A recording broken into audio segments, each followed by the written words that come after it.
How to build a portfolio. So maybe you're just starting out and maybe you don't have any weddings under your belt and you're struggling to know where to get started to find clients.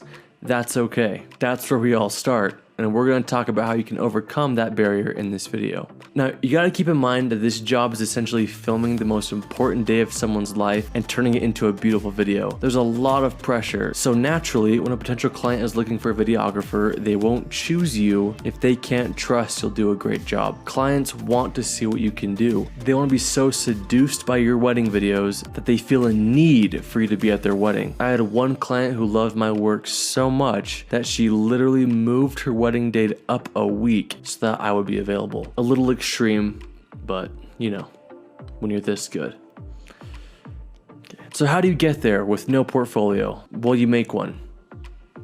Your Instagram account should be all set up by now and you should understand the basics of distributing your content. But first, you need content to distribute. There are a couple ways to start building your portfolio. First, find friends or people who weren't planning on having a wedding videographer. Odds are, if they weren't planning on one, they wouldn't be opposed to you filming it for free. Now, I say for free because your payment is having a portfolio, which ultimately will make you more money. If they have a budget for it and they want to pay you, then good for you. But starting off in this business is hard unless you start making sacrifices, which is doing weddings for free or cheap until your portfolio expands. My first few weddings were done very cheap because I needed the content to build my portfolio, and that content landed me tons of clients and ultimately paid me way more than I imagined. Second option, if you can't find anyone who's getting married, film couple sessions. You need content that shows what you can do. Essentially, you need content that will help a potential client feel the love that you're capturing. So ask 2 of your friends to get dressed up, go to a gorgeous location, have them read letters to each other or tell how they met, and then overlay their story with gorgeous footage of them at that stunning location being in love. This could even come off as an elopement type video and people will eat it up because you're showing what you can do when you're put with a couple, and that builds trust with the client and they want the video you did